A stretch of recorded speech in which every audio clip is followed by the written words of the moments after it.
Alright, Tony.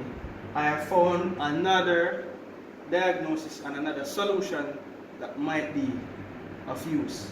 So, another one could be that the power supply has been damaged. So, we will have to replace it with a new one. Open the system unit casing. And then here is the power supply that you will be removing from the system unit. So you would open the CD-ROM drive so that you could get space to remove the power supply. Then you will remove the 4 screws that are around the back. These 4 screws, 1, 2, 3, 4 of them, which is connected to the power supply. So you will disassemble the 4 of them. After removing all 4 screws, you will ensure that they are safely together. Then you will remove the power supply. So you would hold it firmly in your hand and pull it towards you, and it will be removed from its casing.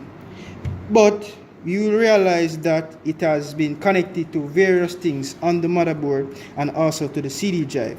So you will have to remove the SATA power from the CD drive,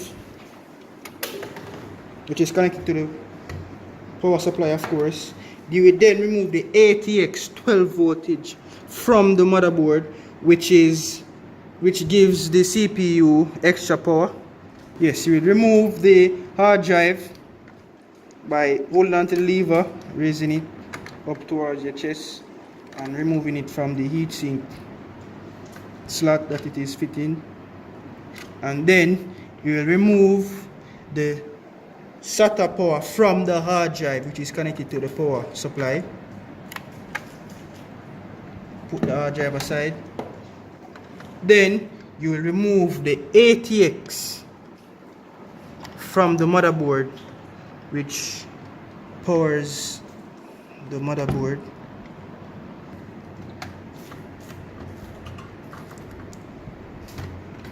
Then you realize that your power supply has been disassembled from your system unit, so you have to replace it with a new one.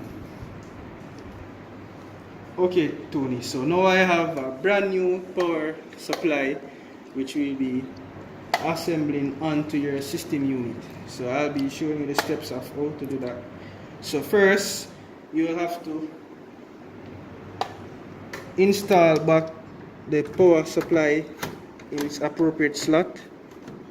So when you have it in the appropriate slot, you will push it forward, ensure that it is sturdy into its slot.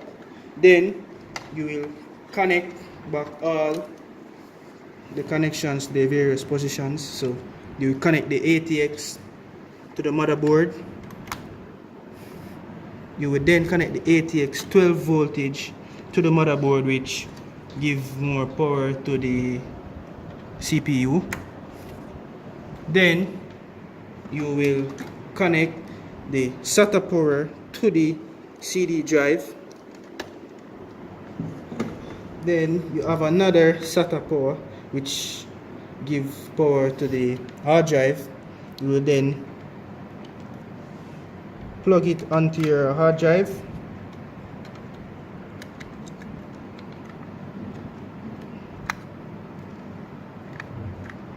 Okay, so now you will fit your hard drive back into its appropriate slot on the heatsink. Hold on the lever, pull the lever towards you, ensure that it is nicely sit in the casing, ensure that the lever is nicely fitted onto it also.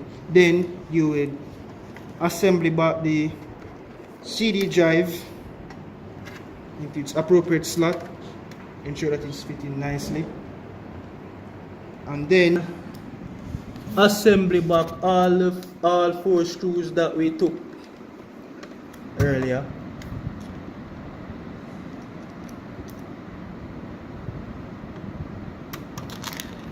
Now we are fitting up back the 4th screw. Okay, Tony. So now close your machine, power on your system, and then that should resolve your issue. Thank you.